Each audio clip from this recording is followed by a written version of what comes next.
அம்மா பரிமளத்தை பார்த்து நீ எதுக்காக பயப்படணும்? ஐயோ எதுக்கோ பயப்படுறேன். ஆளை விடு. உன் துட்டு வேணாம் ஒண்ணு வேணாம். நான் கிளம்புறேன். ஆளை விடு. பை வை சொன்னங்களே வையே வையன்னு சொல்றேன்ல வையே. Something fishy my son. Yes dad, எனக்கும் டவுட்டா இருக்கு. யாருக்குமே பயப்படாத அந்த ஊர்வசி அந்த கிழவியை பார்த்து ஏன் பயப்படணும்? யோ அப்ப நம்ம அவனும் சும்மா என்ன ஊசு பேத்தாதீங்க. ஒரு நேரம் போல ஒரு நேரம் என் வாய் சும்மா இருக்காதியா? நான் தான் அந்த கேள்வியை தடுக்கி விட்டு உணவச்சிட்டேன்னு வளரிட்டேனா?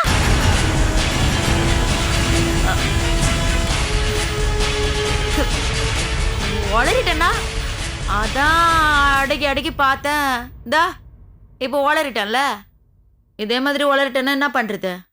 அதான் ஊரை விட்டு போறேன்னு சொல்றேன். அப்போ எனக்கும் என் மகனுக்கும் ஆப்பு வச்சது நீதானா? ஐயா அந்த கேள்வி கீழே வந்தது உங்களுக்கு நான் ஆப்பு. அது ஒண்ணு என் மூளைக்கு தட்டுப்படவே இல்லையா? உன் மூளை மாச்சு நீ மாச்சு. இப்போ பரிமள ஆஸ்பத்திரியில விழுந்து கிடக்குறாள். அவ கடைசியில டிக்கெட் வாங்கிட்டு போயிட்டான்னு வச்சுக்க. செல்வநாயகா எங்களை நம்பி எப்படி லேண்ட் வாங்குவான், அப்புறம் எப்படி எங்களை நம்பிட்டு வருவான்? ஆமா அதே மாதிரி பரிமளம் இல்லனா நாளைக்கு என் பிள்ளையும் பிரீத்தியும் யார் சேர்த்து வைப்பாங்க? கேள்றா, நல்லா கேள்றா. ஆமா சொல்லு, யார் சேர்த்து வைப்பாங்க சொல்லு. சும்மா கூவிக்கினே இருக்காத. நான் ஏன் பரிமளம் கேள்வி காலை தடி கூட்டன் தெரியுமா? அதுவும் உங்களுக்காக தான். என்ன வளர்ற? நான் ஒன்னும் வளரலையா. எல்லாம் தொருகுறானே இவன் பண்ண காரியத்தால தான் வேணையா வந்து சேர்ந்தது. அன்னைக்கு பிரீத்திய பார்க்க வந்த கோபாலு அந்த போட்டோவை ஒண்ணு பிரீத்தி கையில குத்துருக்கணும், இல்ல என் கையில குத்துருக்கணும். ரெண்டுமே இல்லாம அந்த சாவித்திரி கையில கொடுத்து கதையே இப்ப மாறி போச்சு. என்ன சொல்ற நீ? புரியுற மாதிரி சொல்லு. ஆமாயா, உன் புள்ள கோபாலு சாவித்திரிய விரும்புறான். இல்லடா அவதான் ஏதோ கோபாலு அந்த வீட்டுக்கு வர்றது பிரீத்திய பாக்குறதுக்கு இல்ல, சாவித்திரிய பாக்குறதுக்கு தான். சத்தியமா அந்த மாதிரி எதுவும் இல்ல டேட், நான் சொல்றது நம்புங்க. உன் புள்ளைக்கும் பிரீத்திக்கும் கல்யாணம் நடக்காது. பிரீத்திக்கு வேற ஒரு மாப்பிள்ளைய பார்த்து கல்யாணம் பண்ணி வைக்க போறாங்க. உன் அழகு புள்ள கோபாலுக்கும் அந்த எத்து பல்ல சாவித்திரிக்கா சீக்கிரமாவே கல்யாணம் நடக்க போகுது. பேசிட்டு இருக்காத. இப்ப பேசினது நான் இல்லையா. இந்த மாதிரி நினைச்சது பேசினது திட்டம் போட்டது எல்லாமே அங்க தலையில அடிபட்டு கிடக்குதே கிழவி பரிமளம். அதான் இதுல உங்க ரெண்டு பேருக்கும் சம்மதமா?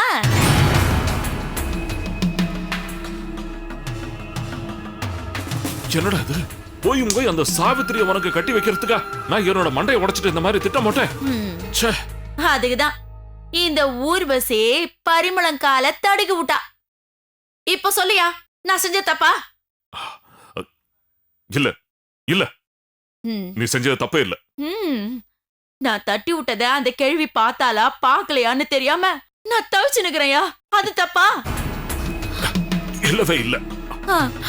எங்க பரிமளம் கேள்வி கண்டுபிடிச்சுன்னா நான் மாட்டிக்கு போனோன்னு உசுர புடிச்சு நிக்கிறையா கையில, அது தப்பா?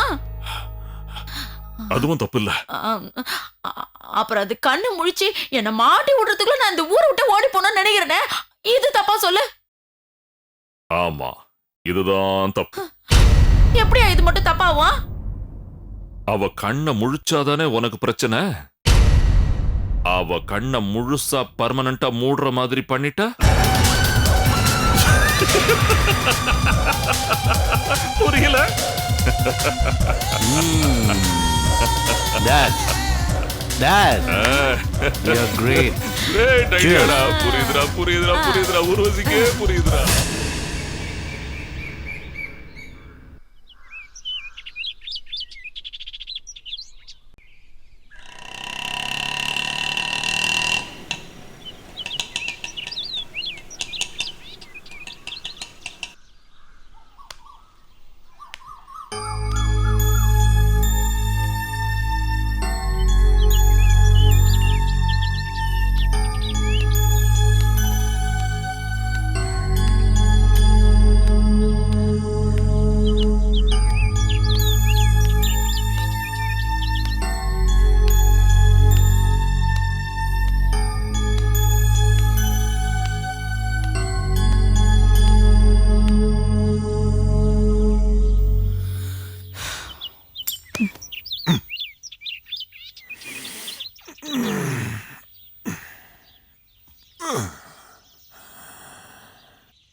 பிரீத்தி கண்ணு,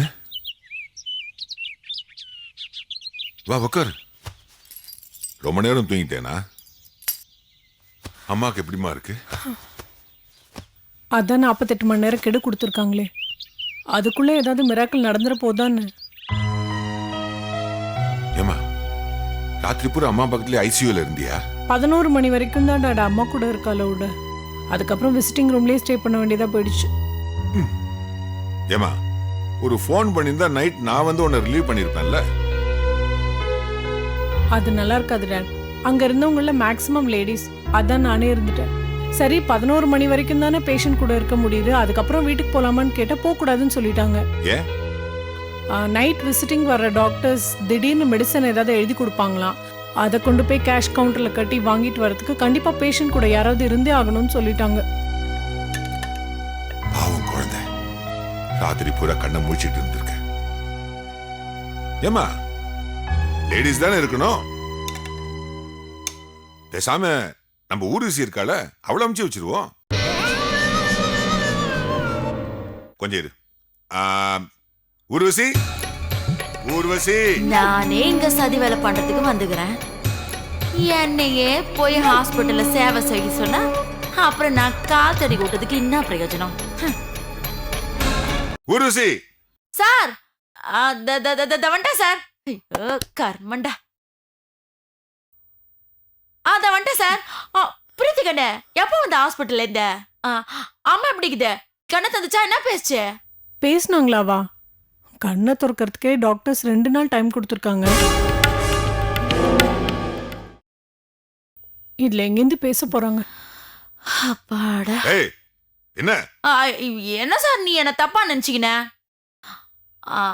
அம்மா இன்னும் 2 நாள்ல கண்ணை தந்துடுறேன்னு பிரீத்தி சொல்லிச்சுல, அந்த நிம்மதியில தான் நான் பெருமூச்சு விட்டேன். அது கடவுள்கிட்ட தான் இருக்க ஊர்வசி. நீ அம்மாக்காக வேண்டிக்கோ. என்ன இன்னைக்கே நெல்லையப்பன் கோயிலுக்கு போய் அம்மாக்காக வேண்டின்னு வந்துடுறேன். என்ன நீ கோயிலுக்கு போறது வேண்டிக்கிறதுலாம் அப்புறம் இருக்கட்டும். இன்னிலேருந்து ராத்திரி நீ ஹாஸ்பிட்டலுக்கு போய் அம்மா பக்கத்துல இரு. ஐயா ஆஸ்பத்திரியா? நானா? அப்புறம் ஐசியா ஐஸ் பெட்டிலியா அதுலதான் என்ன வைக்கணும். என்ன வளர்ற? வளரல சார், உண்மையதான் சொல்றேன். எனக்கு சின்ன வயசுல இருந்தே ஹாஸ்பிட்டல்ல மாத்திரை மருந்து பெனாயில இதெல்லாம் ஆவாது. அப்படியே தலை சுத்தும், வாந்தி வந்துடும், மட்டை ஆயிடுவேன். அதான் சார் வேணான்றேன்.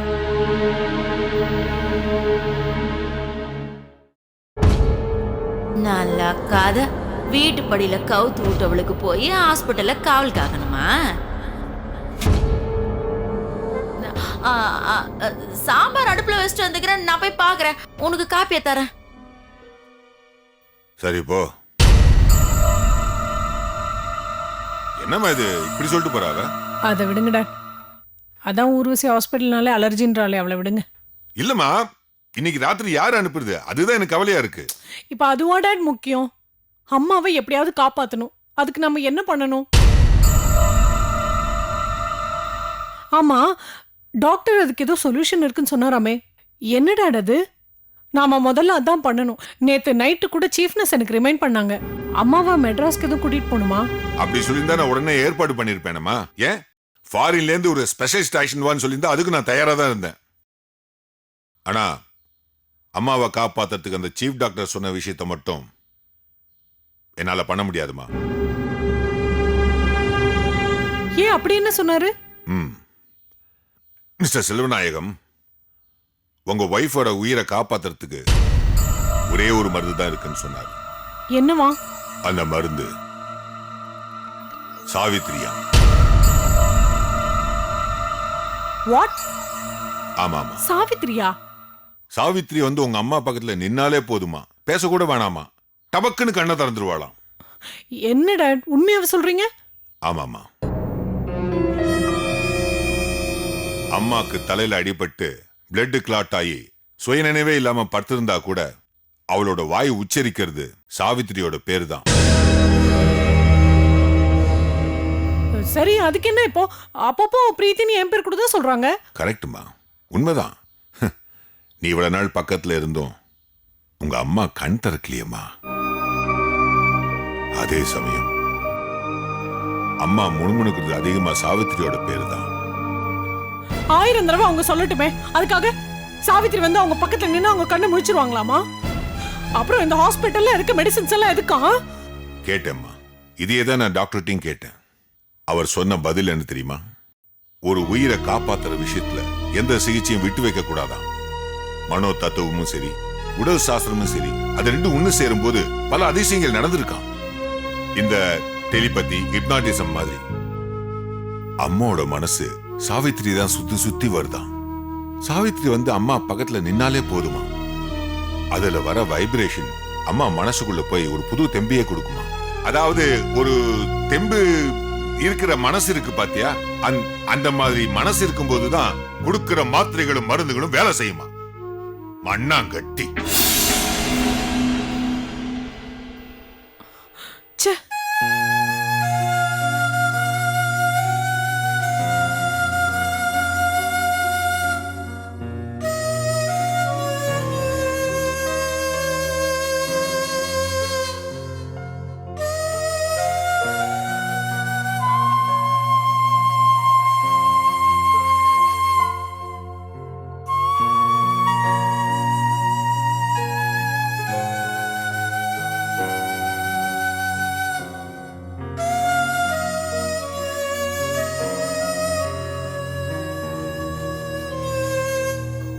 சரி, அந்த ஓடுகாலியை இப்ப எங்க போய் தேடுறது? கழுத கெட்டா குட்டிச்சவரு. அவ எங்க போயிருப்பான்னு எனக்கு தெரியும். ஆனா நான் சொல்ல மாட்டேன். நான் எதுக்கு சொல்லுங்கிறேன்?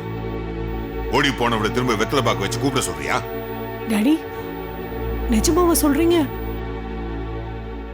நீங்க எங்க மனசு மாறி அவளை மறுபடியும் கூப்பிடுவீங்களோன்னு நினைச்சேன். வேணாமா, ஓடி போனவளவே இருக்கட்டும். எனக்கு ஹாப்பி தான் டாட். ஆனா அம்மாவோட நிலைமை. இந்த சாவித்திரியோட உதவி இல்லாமலே என் பொண்டாட்டியை என்னால காப்பாற்ற முடியும். போடுறேன். இன்னைக்கு மெட்ராஸ்க்கு டன்கால் புக் பண்ணி famous neuro surgeon doctor Mohanraj கிட்ட ஒரு அப்பாயின்மெண்ட் வாங்குறேன். டாடி, நல்ல சகுனம். ரிங் அடிக்குது பாருங்க.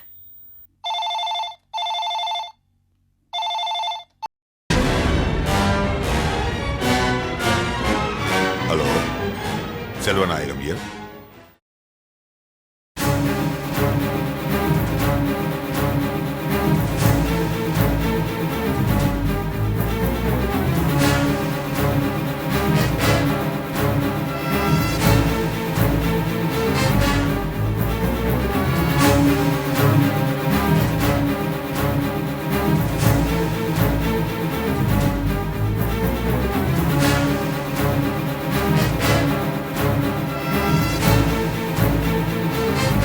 ஓகே டாக்டர், அப்படியே செய்யறேன்.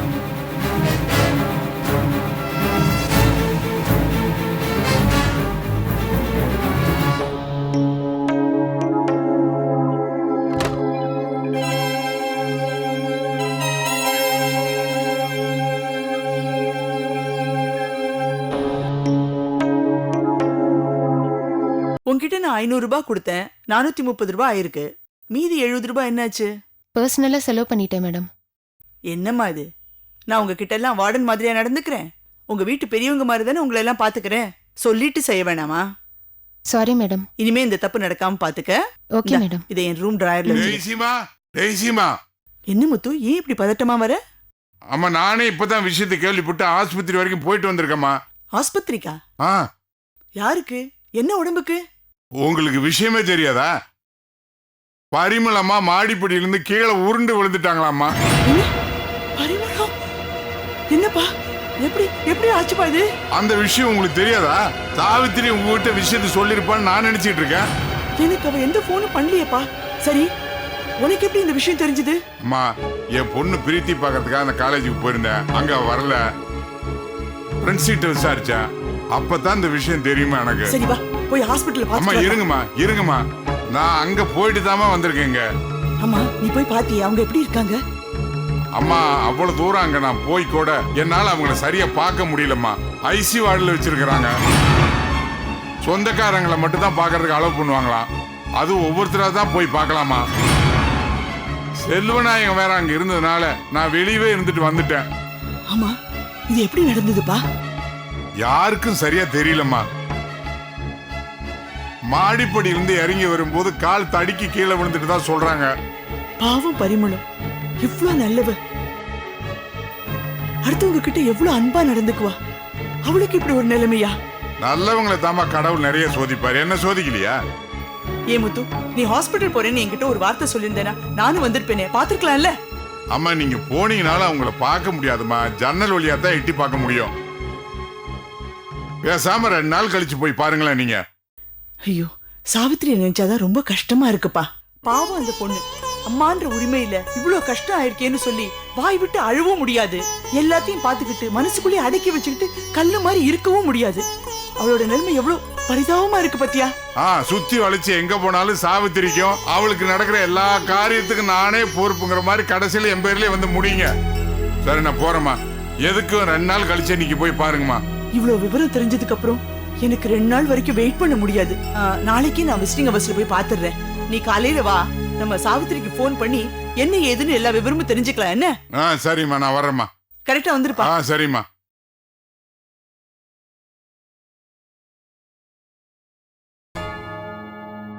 கர்த்தரே, பரிமளம் சீக்கிரம் குணமாகி நல்லபடியா வந்துடணும். சாவித்திரி அவளும் சேர்ந்து வாழணும்பா.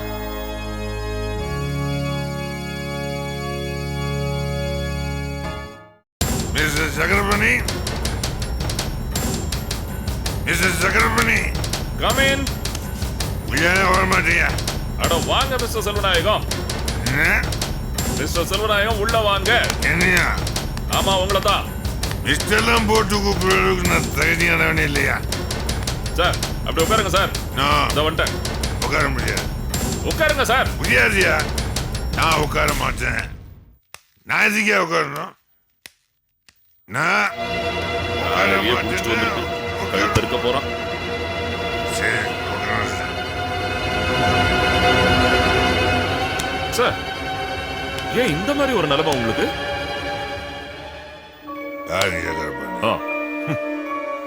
நாம்பளேன்னு சொல்லிட்டு லாய்க்கு என் மானம் மரியாதை எல்லாம் போய் ஒரு பேடி பயிலா வந்து உட்கார்ந்து. மிஸ்டர் செல்வநாயகம், மனைவிக்கு உடம்பு சரியில்லைன்னா எந்த ஆம்பளையா இருந்தாலும் இந்த மாதிரி இடிஞ்சு போறது சகஜம். அதுக்காக நீங்க ஒரு பெரிய பிசினஸ் டைகூன், அந்த மாதிரியான செல்வநாயகம் இந்த மாதிரி மனசு ஒடிஞ்சு போகலாமா? இல்லையா, நான் புலம்புறதுதான் என் பொண்டாடி விஷயம் இல்லை, அவ விஷயமே இல்லை. அவளுக்கு நடந்தது விதியோட விளையாட்டு, அதை யாரும் தடுக்க முடியாது. அப்புறம் என்ன, அந்த இடியே தாங்கிட்டீங்க. அப்புறம் அதை விட வேற என்ன பெரிய விஷயம் இப்படி இடிஞ்சு போய் வந்திருக்கீங்க? நான் பண்ண காரியத்தை கேட்டா நீங்களே என்ன உட்கார விடாம வீட்டை விட்டு துரத்துவீங்க. என்ன மிஸ்டர் செல்வநாயகம், என்ன இப்படி எல்லாம் பேசுறீங்க? நான் யாரு? உங்க friend. No, you're not my friend. You're my one and only friend, philosopher and guide.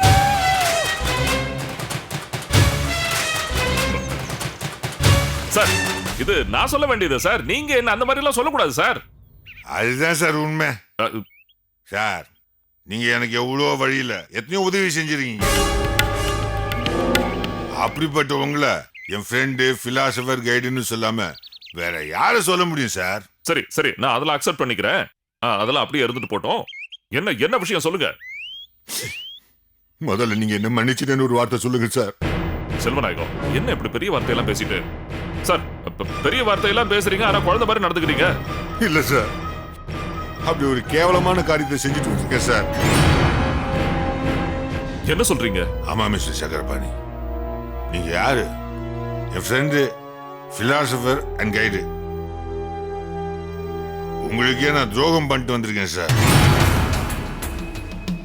அதுவும் உங்களை கன்சல்ட் பண்ணாம ஒரு கேடு கெட்ட ஈன செயலை செஞ்சுட்டு வந்திருக்கேன் சார்.